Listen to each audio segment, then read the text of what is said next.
मित्रांनो नमस्कार. मी महेंद्र शिंदे आणि तुम्ही पाहत आहात सेन्स अँड टेस्ट. आजच्या एपिसोडमध्ये मी आपल्याला इंग्रजी शिकण्यामध्ये वाचनाचं जे महत्त्व आहे, त्या संदर्भात सांगणार आहे.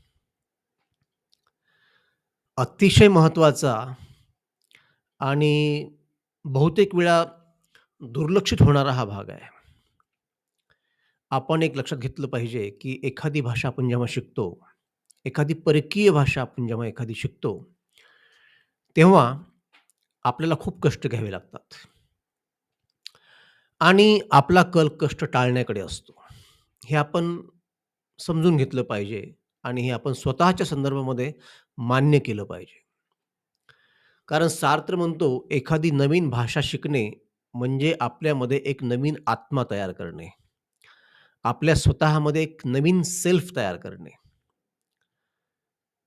तर एखादी भाषा शिकणे म्हणजे किती मोठं काम आहे, किती महत्त्वाचं काम आहे, हे आपण लक्षात घेतलं पाहिजे. आणि एवढं मोठं आपल्याला काम करायचं आहे. आपल्यामध्ये एक नवीन सेल्फ निर्माण करायचा आहे. तर आपल्याला कष्टही तेवढेच पडतील. मागच्या एका एपिसोडमध्ये मी तुम्हाला सांगितलं, की लँग्वेज शिकत असताना आपल्याला काय-काय शिकायचं आहे. त्यामध्ये मी उल्लेख केला होता, की आपल्याला व्होकॅब्युलरी शिकायची असते, आपल्याला ग्रामर शिकायचं असतं, आपल्याला त्या देशाची संस्कृती शिकायची असते. ह्या काही बाबी तुम्हाला सांगितल्या होत्या.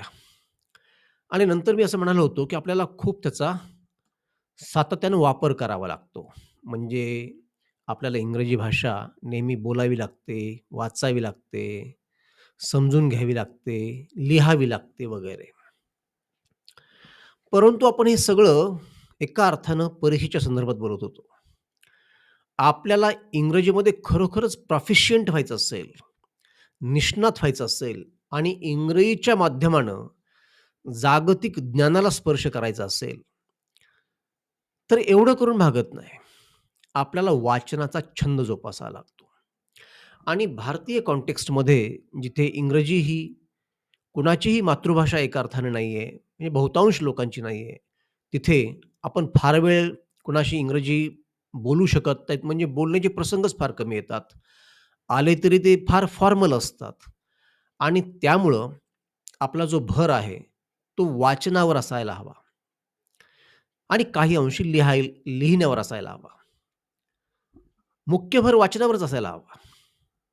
आपण जोपर्यंत आपलं वाचन समृद्ध करत नाहीत, आपण वाचत राहत नाहीत, इंग्रजीमध्ये वाचत राहत नाहीत, तोपर्यंत आपली भाषा खऱ्या अर्थानं मॅच्युअर होणार नाही. कामचलाऊ भाषा आपण शिकू.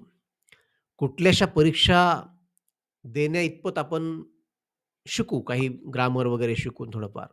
परंतु आपली भाषा आपल्याला समृद्ध करायची असेल, आपला विषय कुठलाही असो, म्हणजे मायक्रोबायोलॉजी असो, कॉमर्स असो, केमिस्ट्री असो, राज्यशास्त्र असो, या विषयातील ज्ञान आपल्याला खोलवर घ्यायचं असेल, या विषयामध्ये आपल्याला काही जर रिसर्च करायचं असेल, आपल्याला जागतिक ज्ञानाशी एकूणच जोडून घ्यायचं असेल, तर इंग्रजी भाषेला तरुणोपाय नाही. हे आपणही जाणता. हे काही मी नवीन सांगतोय असं नाहीये.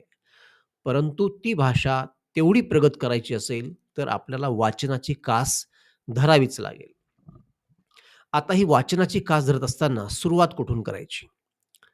तर मी म्हणेल, आपल्या भाषेतील म्हणजे आपल्या विषयातील जी छोटी-मोठी पुस्तकं आहेत इंग्रजीमध्ये ती वाचणे आणि त्याही पेक्षा अगोदर आपल्याला रस असलेली जी पुस्तके असतात, ज्या विषयामध्ये आपल्याला रस आहे, म्हणजे क्रिकेट असेल, फिल्म्स असेल, राजकारण असेल, समाजकारण असेल, अगदी काहीही असेल.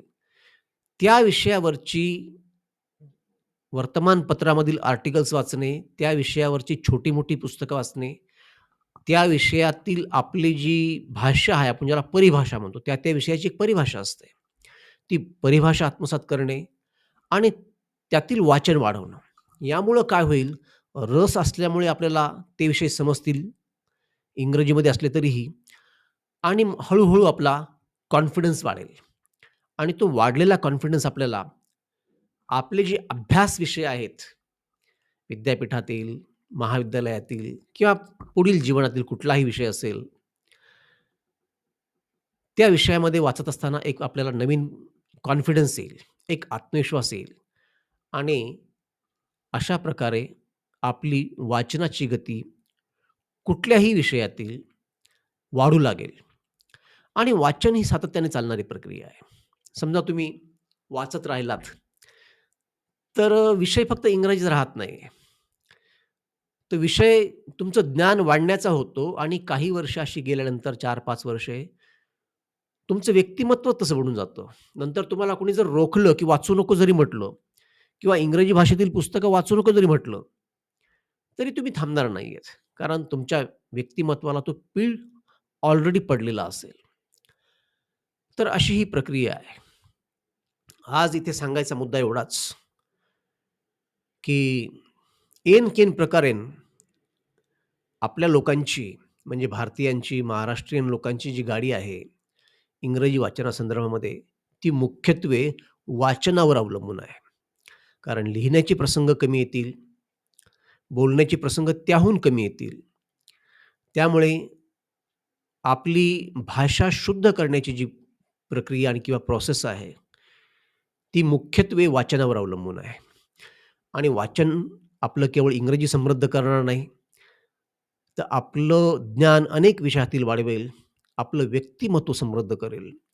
आणि पुन्हा मी एकदा इथे मी पुनरुच्चार करू इच्छितो, की जेव्हा तुम्ही एखाद्या भाषेमध्ये समृद्ध होता, तर ती समृद्धता तुमच्या व्यक्तिमत्वामध्ये येते आणि भाषा तुम्हाला जेवढं बदलवू शकेल, तेवढं जगातला कुठलाही एक सब्जेक्ट तुम्हाला बदलवू शकणार नाहीये. तुम्हाला मॅच्युअर नाही करू शकणार. तुमचं व्यक्तिमत्व उन्नत नाही करू शकणार. हीच गोष्टी आहेत. ठीक त्यासाठी अभ्यास करा. परंतु इंग्रजी शिक्षणाचं जे लक्ष्य आहे, ते मात्र नेहमी उच्चतम ठेवा. जे तुम्हाला आयुष्यभर तुमच्या कामी येणार आहे. आज एवढंच. आपल्याला या संदर्भामध्ये काय वाटतं? ते तुम्ही मला कमेंट करून सांगा. हा व्हिडिओ आवडल्यास त्याला लाईक करा, शेअर करा. असेच व्हिडिओ मी आपणापुढे यापुढेही आणत राहील. त्यामुळं चॅनलला सबस्क्राईब करा. तोपर्यंत नमस्कार.